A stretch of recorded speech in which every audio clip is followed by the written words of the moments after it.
Our top focus at this hour. Shinzo Abe's state funeral will be held on Tuesday. Leaders will be flying out from around the world to attend the ceremony to pay their respects to Japan's longest-serving Prime Minister. While leaders remember Abe fondly, many in Japan are protesting against a state funeral, which is funded by the public. The funeral is estimated to cost over $11 million.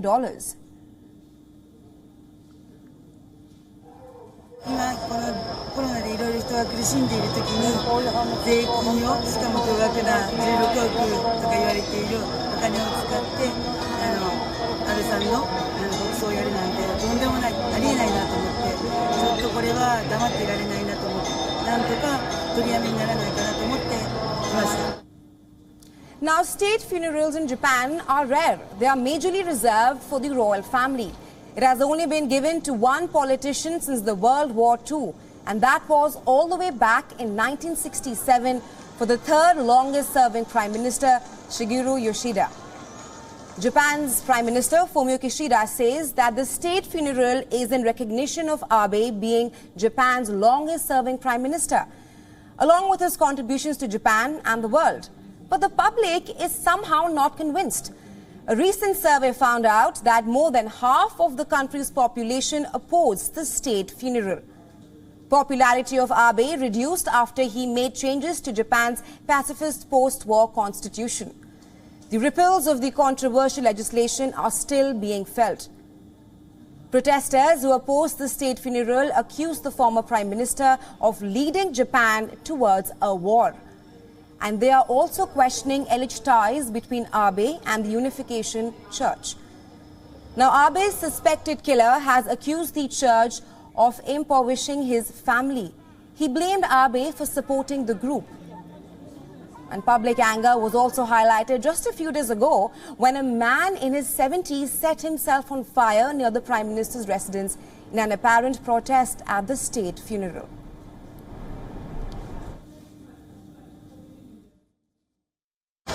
あんまり国葬に値しない総理だったなっていうのがあって、あといろんな疑惑が全然晴れてないと思います。この辺りでちょっとなんとか止めたいなっていう気持ちがあって、And for more on this, we're now being joined by James D.J. Brown from Tokyo, who is an international affairs expert and professor of political science at the Temple University. Welcome to the broadcast, Professor. Thank you. Now, my first question to you is that scores of protesters in Tokyo are demanding the cancellation of former Japanese Prime Minister Shinzo Abe's funeral. And these demonstrations are taking place at a time when many world leaders will be attending Abe's funeral. Tell me, why exactly are people of his own country opposing Abe's funeral? Well, there are two main factors here. The first one is simply the matter of cost.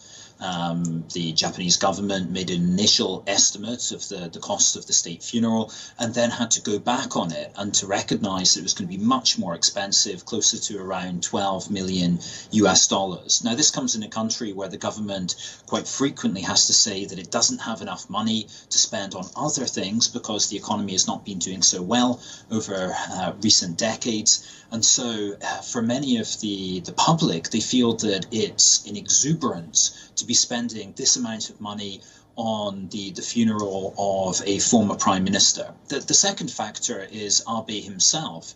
He was a controversial figure. On the international stage, he was seen as reviving Japan's image, but domestically, there was a lot of opposition to his revisionist views of Japan's imperialism, a focus on corruption allegations, and also his reinterpretation of the constitution.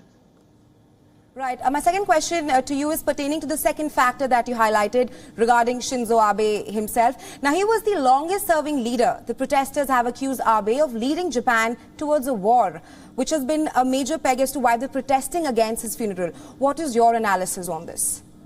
Okay, so this comes down to Article 9 of the Constitution, which sets out that Japan forever renounces war and also shouldn't have armed forces, essentially.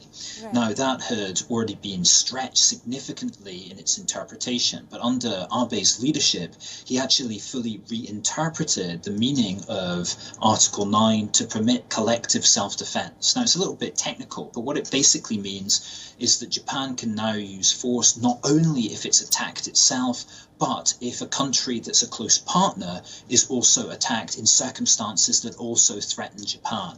So that basically means that after those changes, it means that Japan can become involved in conflict involving the United States. And many protesters fear that that could result in Japan being drawn into armed conflict.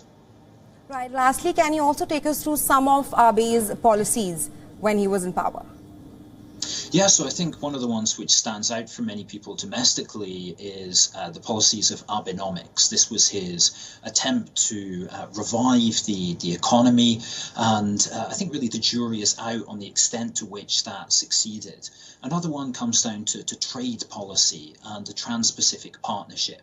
After the United States withdrew from that, Abe's government saw it through to completion and made sure that that actually was agreed upon. And then the last one that people really focus on is the Quad. And supporters of Abe give him a lot of credit for investing in the relations with Australia, the United States and India, and really making that a significant security grouping to help push back against China's increased assertiveness within the region. Right. Thanks, Professor, for getting us up to speed on this. Thanks very much for joining us at this hour.